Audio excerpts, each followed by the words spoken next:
উত্তরপাড়ার বেসরকারি হোম, সেখানে তরুণীকে শ্লীলতাহানির অভিযোগ উঠছে। 4 জনকে এই ঘটনায় গ্রেফতার করা হয়েছে। শ্রীরামপুর মহিলা থানায় অভিযোগ দায়ের হয়।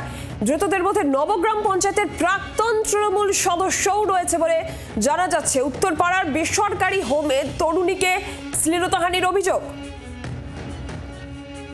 বিধান সরকার রয়েছেন টেলিফোন লাইনে, প্রতিনিধি আরো বিস্তারিত জানাবেন। বিধান, ঠিক কি ঘটেছে, কি অভিযোগ উঠছে? দেখো নীলাঞ্জনা, গত পরশু দিনকে এই শ্রীরামপুরের যে মহিলা থানা রয়েছে সেখানে অভিযোগ করেন ওই তরুণী, এবং উত্তরপাড়ার নবগ্রাম গ্রাম পঞ্চায়েত এলাকার এই হোম এবং সেখানের আবাসিক ওই তরুণী, এবং তার যেটা অভিযোগ যে তাকে শারীরিকভাবে নিগ্রহ করা হয়েছে, শ্লীলতাহানি করা হয়েছে হোমের মধ্যেই। এবং এই অভিযোগ পাওয়ার পরই কিন্তু পুলিশ পদক্ষেপ নেয়। এই ঘটনায় ওই হোমের যিনি কর্ণধার রয়েছেন এবং সেক্রেটারি রয়েছেন এবং আরো 2 জন কর্মী, মোট 4 জনকে গ্রেপ্তার করা হয়েছে।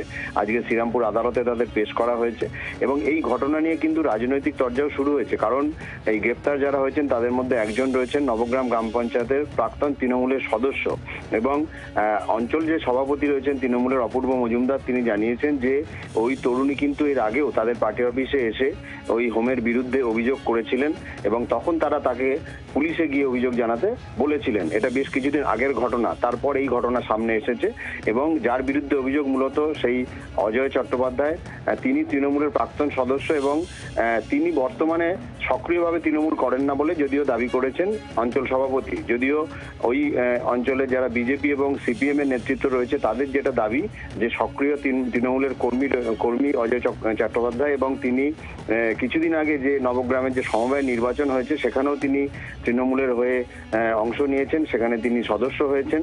স্বাভাবিকভাবেই এই গোটা ঘটনায় কিন্তু রাজনৈতিক যেমন চর্চা শুরু হয়েছে, পাশাপাশি এই উত্তরপাড়ার যে হোম, সেই হোমের বিরুদ্ধে যে অভিযোগ, সেই অভিযোগেরও কিন্তু পূর্ণাঙ্গ তদন্ত শুরু করেছে পুলিশ।